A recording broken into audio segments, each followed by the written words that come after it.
नमस्कार दोस्तों, मैं अक्षय उपाध्याय YouTube चैनल पर आपका स्वागत करता हूं।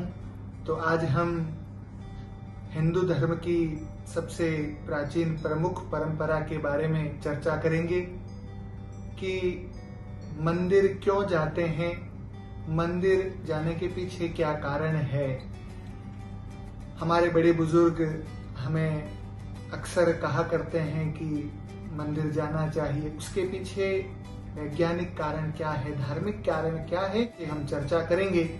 तो मंदिर एक ऐसी जगह है जहां पर हमेशा ही सकारात्मक ऊर्जा का प्रवाह होता है। पहली बात कि मंदिर का जो गर्भगृह होता है वहां से पृथ्वी के द्वारा चुंबकीय तरंगे मंदिर को प्राप्त होती है और मंदिर का जो शिखर होता है वहां से अंतरिक्ष तरंगे मंदिर को सकारात्मक ऊर्जा प्रदान करती है, जिससे कि मंदिर में हमेशा से सकारात्मक ऊर्जा का प्रवाह होता है, तो जिससे कि हमारा मन और मस्तिष्क शांत रहता है। पहली बात। दूसरी बात कि जब भी हम मंदिर जाते हैं तो पहला कार्य करते हैं घंटी बजाना। जो कोई भी भक्तजन आते हैं तो सभी घंटी बजाते हैं। निरंतर घंटी बजाने से उस घंटी में से एक ध्वनि प्रवाहित होती है, जिससे कि मंदिर के आसपास जितने भी जीवाणु बैक्टीरिया होते हैं वो उस ध्वनि की तरंगों से स्वतः ही समाप्त हो जाते हैं। एक कारण ये। दूसरा कारण ये कि जब भी हम मंदिर जाकर घंटी बजाते हैं, यदि हमारा ध्यान केंद्रित नहीं होता है तो घंटी के बजाने से तुरंत ही हमारा ध्यान केंद्रित हो जाता है और हम प्रभु के दर्शन करने लगते हैं और हमारा ध्यान और चित्त वहां लगने लगता है। तो ये हमने दूसरा कारण बताया। इसके साथ में एक बात मैं और भी बताना चाहता हूं कि जब भी घंटी बजाई जाती है तो ये एक देवताओं को हमारे आगमन की एक सूचना भी होती है, और दूसरा ये कि घंटी बजाने से असुरों का नाश होता है, या हम ये कह सकते हैं कि असुर वहां से चले जाते हैं।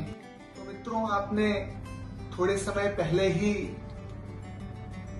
टीवी पर देखा था कि हमारे भारतवर्ष के प्रधानमंत्री महोदय माननीय नरेंद्र जी मोदी जी ने भी पूरे भारतवर्ष में एक ऐलान किया था, एक ही दिन एक ही समय पर एक साथ मिलकर हमें ध्वनि नाद करना है, घंटी के माध्यम से, बर्तन के माध्यम से या किसी भी वाद्य यंत्र के द्वारा, जिससे कि उनका एक ही लक्ष्य था कि उस ध्वनि की तरंगों से जितने भी छोटे मोटे बैक्टीरिया हैं वो समाप्त हो और हमारा वायुमंडल प्रदूषण से मुक्त हो। तो ये हमारी दूसरी बात थी। अब तीसरी बात कि हम मंदिर क्यों जाते हैं। जैसे ही हम घंटा बजाते हैं उसके बाद में हम भगवान को दोनों हाथ जोड़कर नमस्कार करते हैं, ऐसी हिंदू परंपरा है। तो उसके पीछे क्या वैज्ञानिक कारण है। देखिए, जब भी हम भगवान को हाथ जोड़ते हैं, दोनों हाथों को, तो हमारे अंगुलियों के पंजों पर और हथेलियों पर एक प्रकार का दबाव पड़ता है।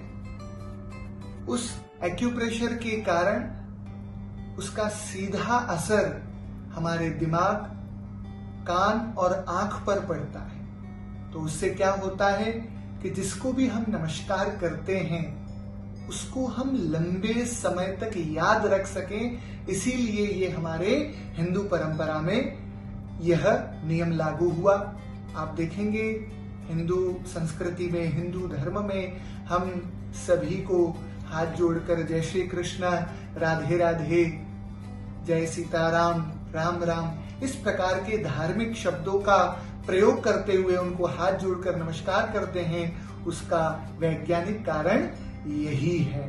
चतुर्थ कारण मंदिर जाने का ये है कि देखिए, मंदिर जाना जिस प्रकार से हम हमारे घर में सुविधा युक्त आवरण में रहते हैं तो हमें हमारे घर में बड़ा ही सुकून और आनंद मिलता है, मन को शांति मिलती है। उसी प्रकार से मंदिर या देवालय जो है वो भगवान का स्वयं का घर है।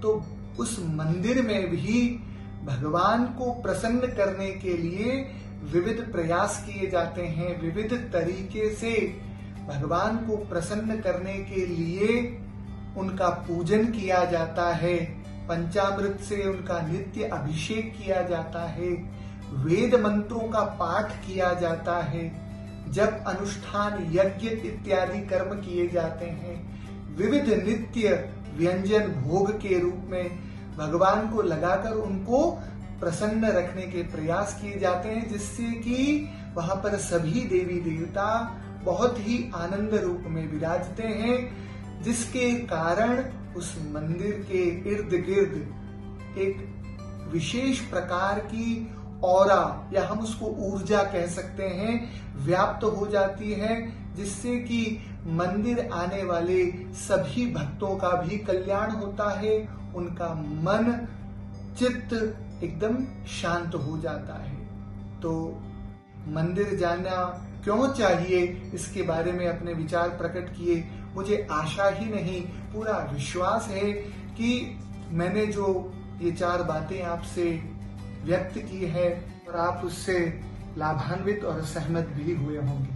धर्म से संबंधित अन्य जानकारियां प्राप्त करने के लिए हमारे YouTube चैनल से जुड़े रहें और आपके मन में कोई भी प्रश्न हो तो आप मुझे अवश्य कमेंट बॉक्स में लिखें। मैं यथासंभव आपको उसका अवश्य ही उत्तर दूंगा। धन्यवाद। नमस्कार।